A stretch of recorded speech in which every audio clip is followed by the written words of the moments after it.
En 1995, plusieurs naissances mystérieuses ont vu le jour à travers le monde. 10 enfants avec des dons particuliers furent adoptés par une femme dans le but de sauver le monde. C'est le début de la Skull Academy. Bon, ça suffit les conneries. C'est moi qui vais vous raconter cette histoire, car je ne supporte plus votre truc là. Bon, pour te la faire courte, 30 enfants dans le monde sont nés chacun à une journée d'intervalle, toutes et tous avec de super pouvoirs. Trop cool, non? Ouais, je sais. Moi, je suis le numéro 9. Comment ça, pourquoi? Parce que je suis née le 9e jour d'avril? Faut suivre un peu, hein, je vais pas me répéter. Sinon, je préfère qu'on m'appelle Nine. Ou Kelsey. Et tu vois, en toute franchise, je ne pourrais même pas te dire si nous sommes venus au monde avec des pouvoirs, ou si c'est la vieille tarée qui nous sert de mère qui, un jour, subitement, a décidé de faire mumuse avec des expériences sur des marmots pour reproduire une... pâle copie de la Umbrella Academy.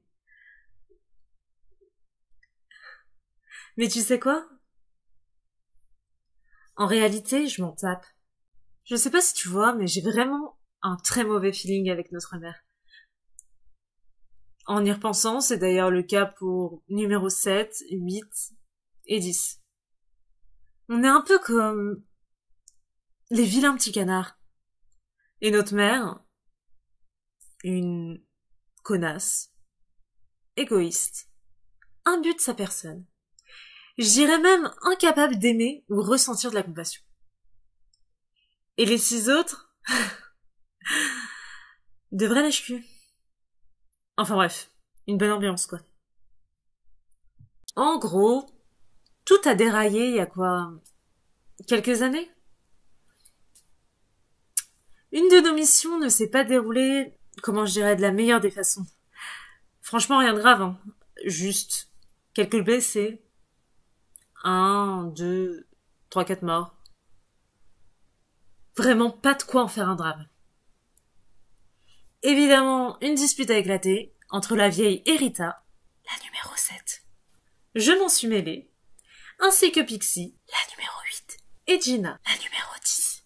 Fin mot de cette fantastique histoire, le Quatuor des ratés, nous, avons décidé de quitter la Skull Academy. Et toi, oui toi, tu vas nous voir, sauver ton monde foireux, mais cette fois-ci à notre façon. Mais au fait, je parle, mais je t'ai jamais dit c'était quoi nos pouvoirs. Moi je contrôle les éléments naturels. Le feu, l'eau, la terre, le vent, les plantes, la foudre. En gros, tu me fais chier, je peux te fumer la gueule avec mon flanc gauche, te congeler le reste du corps avec ma main droite, et si je me concentre assez, demander à la foudre de s'abattre sur ta petite gueule. Enfin, théoriquement, je suis capable de faire tout ça. C'est d'ailleurs une des nombreuses critiques et déceptions de ma mère. Numéro 9, tu ne te concentres pas assez. Si tu continues, tu n'arriveras jamais à utiliser tout ton potentiel. Et patati et patata. Je sais gérer 2 éléments. J'estime que c'est déjà pas trop mal. Non. Quant à mes 3 frangipanes, qui ne vont sûrement pas tarder à arriver, tu vois le méchant dans Terminator 2? Ne cherche pas plus loin. Le pouvoir d'Arita ressemble fortement à ça. Remarque parfois sa personnalité aussi lui ressemble. C'est vachement inquiétant en fait. Quant à Pixie, c'est une femme très drôle, mais totalement folle et instable. Chose qui se reflète énormément dans ses dessins, qui prennent vie. Oui, oui, absolument tout ce qu'elle dessine se matérialise. Pour le faire disparaître, faut soit qu'elle le veuille, ou que quelqu'un détruise le dessin. On a clairement été souvent dans la merde. Ouais, très souvent même. Et pour finir, c'est la petite dernière, Gina. toute calme, douce. Maintenant, imagine la chose la plus rapide qui existe sur cette terre. Tu peux être sûr qu'elle est encore plus rapide que ça. Ah non, je déconne pas.